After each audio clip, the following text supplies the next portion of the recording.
अरे वो देख, गांव की भाभियां नहाने जा रही हैं। अरे वाह, इतनी सुंदरता एक साथ। चल चल, हम छुप कर देखेंगे। ये तो इन लड़कों का रोज का है। हर दोपहर को गांव की औरतें नहाने के लिए तालाब जाती हैं और ये लोग छुप छुप कर उन्हें देखते रहते हैं। इसी बात से सभी औरतें भी परेशान हैं, लेकिन वो करें तो करें क्या। इन लड़कों का कुछ तो करना पड़ेगा। आखिर कब तक हम ऐसे डर डर कर नहाएंगे। ये सुनकर अदिति ने कहा, लेकिन हम कर भी क्या सकते हैं। इस गांव में हमारे नहाने के लिए ये एक तालाब ही तो है। जो कुछ भी हो जाए हमें इसी तालाब में नहाना पड़ेगा। अदिति इस गांव में नई है। 2 महीने पहले इस गांव में उसकी शादी हुई थी। उसके पति का नाम अविनाश है। अदिति और अविनाश एक ही कॉलेज में पढ़ते थे। अदिति शहर की लड़की है। शादी से पहले एक दिन अविनाश ने अदिति से कहा, अदिति, मेरा घर गांव में है, तुम वहां जाके रह पाओगे ना? हाँ अविनाश, मुझे बस तुम्हारा साथ चाहिए, मैं रह लूंगी। लेकिन अदिति को कहाँ पता था कि उसे क्या क्या झेलना पड़ेगा। अदिति की शादी हो गई। अगले ही दिन दोपहर को उसकी सास बिमला ने उससे कहा, बिमला, तुम राखी के साथ तालाब में जाओ और नहा कर आओ। राखी अदिति की ननद है। राखी ने कहा, हाँ भाभी चलिए, दोनों नहा कर आते हैं। लेकिन तालाब में सबके सामने क्यों नहाना, घर में बाथरूम तो है ना।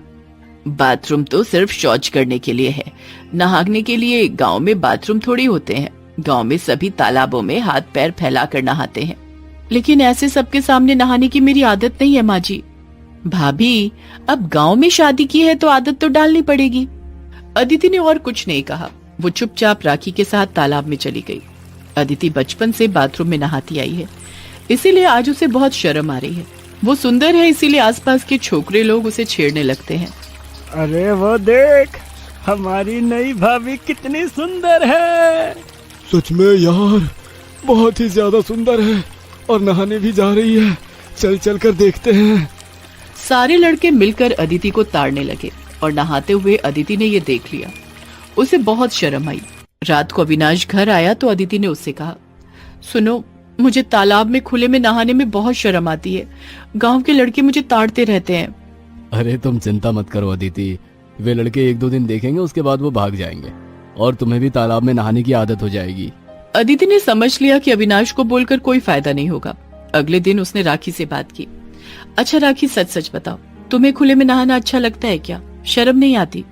शर्म तो आती है भाभी, लेकिन क्या करूं, यहाँ और कोई उपाय भी तो नहीं है। अदिति ने बाकी औरतों से भी बात की। सभी ने एक ही बात बोली। अदिति को समझ में आ गया कि इस प्रॉब्लम का उपाय निकालने के लिए गांव के आदमी लोग कुछ नहीं करेंगे। अदिति ने बाकी औरतों से कहा, क्या तुम सब लोग स्विमिंग पूल में नहाना चाहोगे? स्विमिंग पूल में? लेकिन गांव में स्विमिंग पूल कहाँ से आएगा? वो तुम सब मेरे ऊपर छोड़ दो, मेरे पास एक प्लान है। अदिति का दिमाग तेज है। उसने झट से एक प्लान बना लिया। उसके ससुराल में घर के पीछे एक जमीन पड़ी हुई थी। अदिति ने उसके चारों ओर ऊंची दीवार खड़ी कर दी। उसके बाद पैसे देकर बहुत सारे बांस खरीदने लगी। अविनाश ने कहा, अदिति, तुम ये सब क्या कर रही हो? तुम तो कुछ करोगे नहीं, इसीलिए मुझे ही करना पड़ रहा है। भाभी ठीक ही तो कर रही है भैया, हम जैसी गांव की औरतों को शर्मिंदगी से बचा रही हैं। नहाने में ऐसी क्या शर्मिंदगी, मैं तो कब से तालाब में ही नहाती आ रही हूँ। शहरी लड़कियों की तो बात बात पर नखरे हैं। अदिति ने इन सब बातों पर ध्यान नहीं दिया। अगले ही दिन बहुत सारे बांस आ गए और उसी से अदिति ने स्विमिंग पूल बनाना शुरू किया। गांव की बाकी औरतों ने भी अदिति का साथ दिया और कुछ ही दिनों में स्विमिंग पूल बनकर तैयार हो गया। अरे वाह अदिति, तुम तो कमाल की हो, जुगाड़ से स्विमिंग पूल बना डाला। हाँ, अब से तो हम यहीं नहाने आएंगे। गांव की औरतें स्विमिंग पूल में नहाने लगी। ऊंची दीवार होने की वजह से बाहर का कोई भी उन लोगों को ताड़ भी नहीं पाया। अरे यार, ये क्या हो गया? अब क्या होगा? और क्या, चलो यहाँ से, फ्री का एंटरटेनमेंट बंद हो गया। वो लोग चले गए, लेकिन गांव की बुजुर्ग महिलाएं बिमला के पास आईं। बिमला, ये सब क्या हो रहा है?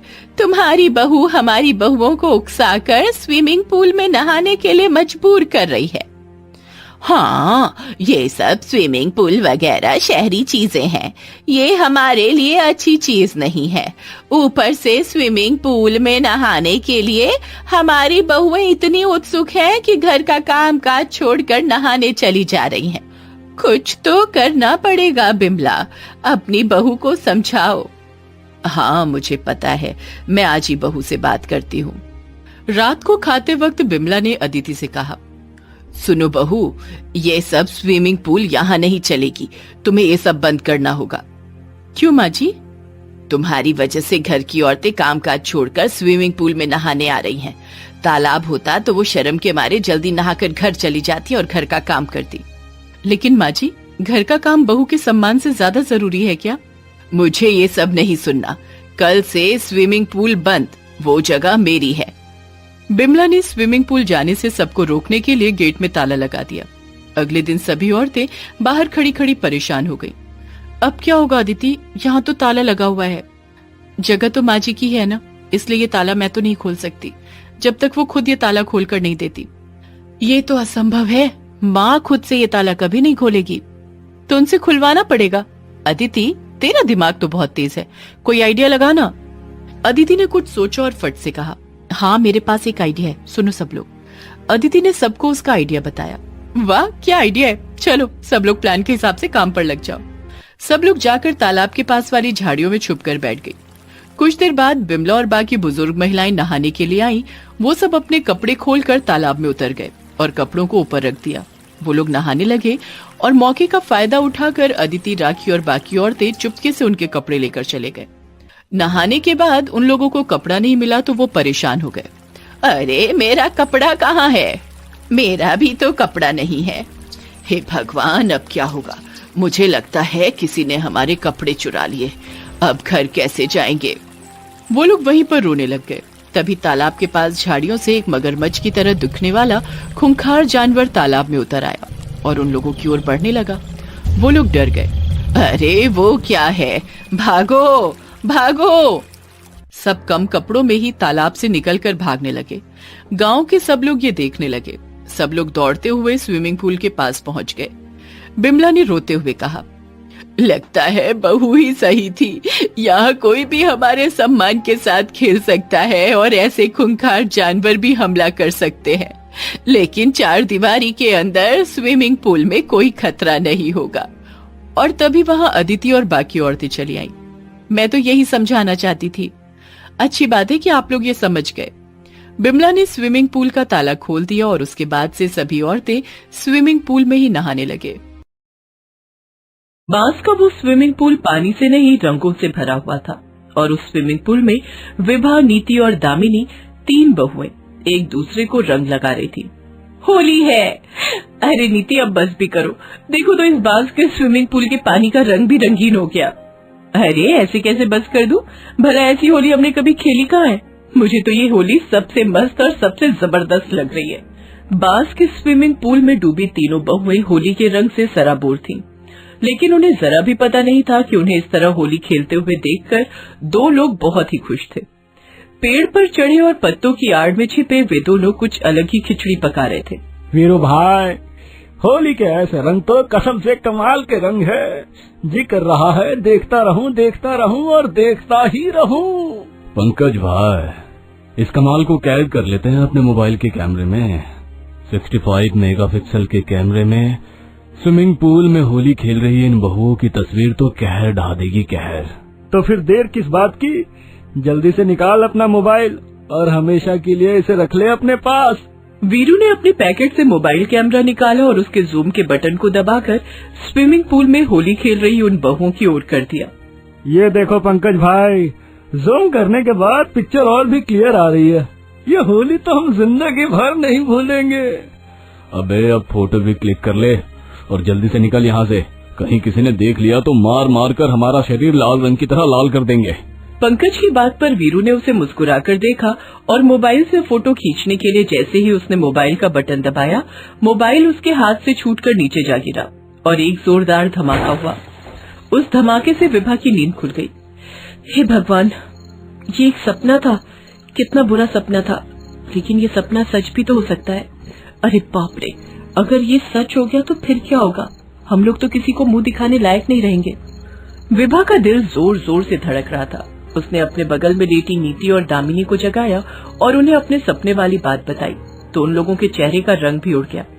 ये तो पक्का हो सकता है दीदी, अब हम लोग उस तरह खुले में बांस के स्विमिंग पूल में होली खेलेंगे तो कोई भी तो हमारी वीडियो बना सकता है या फोटो खींच सकता है। और अगर ऐसा हो गया तो फिर सोचिए क्या होगा। पता नहीं ये माँ जी पुरानी किसी परंपरा के कारण क्यों हमें बलि का बकरा बना रही है। ये तो अच्छी बात नहीं है। हमें माँ जी से बात करनी होगी, उन्हें समझाना होगा कि ये ठीक नहीं है। विभा, नीति और दामिनी सुमित्रा देवी की बहुएं हैं और उनकी चिंता का कारण है सुमित्रा देवी द्वारा कही गई एक बात। वो क्या बात है, इसे जानने के लिए हमें कुछ दिन पीछे जाना होगा। सुबह का समय था। विभा, नीति और दामिनी सोई हुई थी। तभी एक आवाज से विभा की नींद खुल गई। ये कैसी आवाज आ रही है? ऐसा लगता है कि कोई कुछ काट रहा है। विभा ने नीति और दामिनी दोनों को जगाया। आंखें मलते हुए दोनों जाग गए और विभा से पूछा, क्या हुआ दीदी, इतनी सुबह सुबह क्यों जगा दिया? तभी उन दोनों के कानों में लकड़ी के काटने की आवाज आई। ये सुबह सुबह कौन क्या काटने लगा? तीनों बहुएं बिस्तर से उठी और खिड़की से झांक कर देखा। उन्होंने देखा कि उनके घर के बाहर कुछ मजदूर लोग हाथ में आरी लिए बांस के टुकड़ों को काट रहे हैं। अरे, ये सुबह सुबह ये लोग हमारे घर के बाहर बांस का क्या बना रहे हैं? इतने में उनकी सास सुमित्रा देवी वहां आ गई और अपनी बहुओं से कहा, अरे बहुओं, तुम लोग जाग गई, चलो बाहर आओ, मुझे तुम लोग को कुछ दिखाना है। सुमित्रा देवी अपनी बहुओं को बाहर लेकर गईं और उनसे कहा, पता है ये लोग बांस का क्या बना रहे हैं? नहीं माँ जी, हमें तो नहीं पता। ये लोग बांस का स्विमिंग पूल बना रहे हैं। बांस का स्विमिंग पूल? तीनों बहुएं एक दूसरे को घूरने लगी। माँ जी, ये बांस का स्विमिंग पूल कैसा होता है? हमने तो कभी सुना नहीं इसके बारे में। और ये किस काम आएगा? उनकी बातों को सुनकर सुमित्रा ने कहा, अरे बहू, इसी स्विमिंग पूल में तो तुम तीनों को घर के बाहर खुले में होली खेलनी है, इसीलिए तो तुम लोगों को शहर से यहाँ बुलाया है। घर के बाहर खुले में, और वो भी स्विमिंग पूल में होली? स्विमिंग पूल नहीं, बांस के स्विमिंग पूल में बहू। पर माँ जी, पर छोड़ो, ये हमारी परंपरा है और हर घर में ये परंपरा एक बार निभाई ही जाती है। ये कैसी परंपरा है माँ जी? भला खुले में ऐसे स्विमिंग पूल में होली कौन खेलता है? बहू, ये बहुत पुरानी परंपरा है, मैंने भी इसे निभाया है। कहते हैं इस परंपरा को जो नहीं निभाता है उसके घर पर बड़ी विपत्ति आ जाती है। अपनी सास की बातों को सुनकर तीनों बहुओं को झटका सा लगा। उन्होंने तो सोचा था कि माँ जी के साथ गांव में सीधे और सरल तरीके से होली मनाएंगे, लेकिन यहाँ तो माँ जी ने बिल्कुल ऊटपटांग बात कह दी थी। विभा दीदी, अब हम क्या करें? माँ जी ने तो हमें घोर संकट में डाल दिया है। हाँ, वही तो मैं भी सोच रही हूँ, लेकिन ये ठीक तो नहीं है ना। उस दिन के बाद से विभा हमेशा उसी बांस के पुल की होली के बारे में सोचती रहती और उसके मन में बुरे बुरे ख्याल भी आते रहते। आज जो उसने सपना देखा तो वो भी बार बार मन में आ रहे बुरे ख्यालों की वजह से ही देखा था। वैसे उन तीनों बहुओं के दिमाग में चल रही बात गलत थी भी नहीं। गांव का ही रहने वाला पंकज और वीरू होली के दिन का बेसब्री से इंतजार कर रहे थे। अरे वीरू भाई, पूरी तैयारी कर ली है मैंने। इस बार की होली इतिहास में दर्ज होने वाली है। शहर बहुओं की यादगार होली होगी गांव में। आए, ऐसा क्या करने वाले हो पंकज भाई? कुछ राज ही रहे तो अच्छा होता है। वो कहते हैं ना, पर्दे में रहने दो, पर्दा ना उठाओ, पर्दा जो उठ गया तो भेद खुल जाएगा। भेद खुल जाएगा। हालांकि वीरू की बहुत जिद पर पंकज ने अपना प्लान उसे बता दिया और जैसा कि विभा को डर था, कुछ वैसी ही प्लानिंग पंकज ने कर रखी थी। पंकज बहुत ही बदमाश किस्म का आदमी था। एक बार सुमित्रा देवी ने पूरे गांव के सामने उसकी बेइज्जती इसलिए की थी क्योंकि वो गांव की किसी लड़की को छेड़ रहा था। तभी से वो सुमित्रा देवी से बदला लेने की फिराक में था। जैसे ही उसे ये पता लगा कि सुमित्रा देवी ने अपनी बहुओं को होली की पुरानी परंपरा, जिसमें बांस के स्विमिंग पूल में खुले में होली खेली जाती है, उस परंपरा को निभाने के लिए उन्हें शहर से गांव में बुलाया है, तो उसके शैतानी दिमाग में एक ख्याल आया, अगर मैं उन बहुओं की वीडियो बनाकर वायरल कर दूं तो मजा आ जाएगा। बदनामी ही बदनामी हो जाएगी उस बुढ़िया की। पंकज ने सारी तैयारी कर ली थी, लेकिन इस बीच होली के एक दिन पहले तीनों बहुओं ने अपनी सास को इस तरह खुले में बांस के पुल में होली मनाने का क्या परिणाम हो सकता है, इस बारे में समझाया। पहले तो उन्होंने मना किया, लेकिन फिर वो मान गई। अरे बाप रे, ऐसा भी हो सकता है, कोई फोटो खींच सकता है और वीडियो भी बना सकता है, ये तो मैंने सोचा ही नहीं। वैसे बहू, एक बात तो मुझे समझ आ गई कि परंपरा भले ही पुरानी हो, लेकिन अगर वो गलत हो तो उसे नहीं निभानी चाहिए। उधर होली का दिन आ गया। पंकज इंतजार में पेड़ पर छिपकर बैठा रहा कि कब वो बहुएं स्विमिंग पूल में होली खेलेंगी और वो वीडियो बनाएगा, लेकिन ऐसा हुआ नहीं। इस बीच उसकी इस बुरी नीयत का पता किसी तरह सुमित्रा देवी को लग गया था और उन्होंने अपनी बहुओं के साथ उसे सबक सिखाने की तैयारी कर ली थी। पेड़ के ऊपर पंकज बहुत देर तक छिपकर बैठा रहा कि वो वीडियो बनाएगा, लेकिन ऐसा हुआ नहीं। तो थक हार कर उसने नीचे उतरने का सोचा। अरे क्या हो गया, 4 घंटे हो गए पेड़ पर बैठे बैठे। ये शहरी बहुएं बांस के स्विमिंग पूल में होली खेलने आई क्यों नहीं? अब तो मुझे भूख लग रही है, पेट में चूहे कबड्डी खेल रहे हैं। वो जैसे ही नीचे उतरा, सुमित्रा देवी और उनकी बहुएं डंडे लेकर उस पर टूट पड़ी और उसे मारना शुरू कर दिया। अरे मत मारो, हाय, अरे मेरी मेरी कमर टूट गई, मुझे मत मारो। अरे मेरी गलती क्या है ये तो बता दो, अरे बता दो रे बाबा। अरे तब सुमित्रा देवी जो अपनी बहुओं और वीरू के साथ वहाँ खड़ी थी, उसने कहा, वीरू ने तुम्हारी सारी पोल खोल दी है, हमें सारी असलियत का पता लग गया है। वैसे तो होली भाईचारे का दिन है, लेकिन तूने इस होली को गंदा बनाने की कोशिश की, इसलिए तुझे पुलिस के हवाले करना ही होगा। थोड़ी देर बाद पुलिस आ गई और पंकज को ले गई। उस साल की होली तीनों बहुओं ने अपनी सास के साथ जमकर मनाई, लेकिन बांस के स्विमिंग पूल में नहीं, बल्कि एक पुरानी परंपरा को तोड़कर।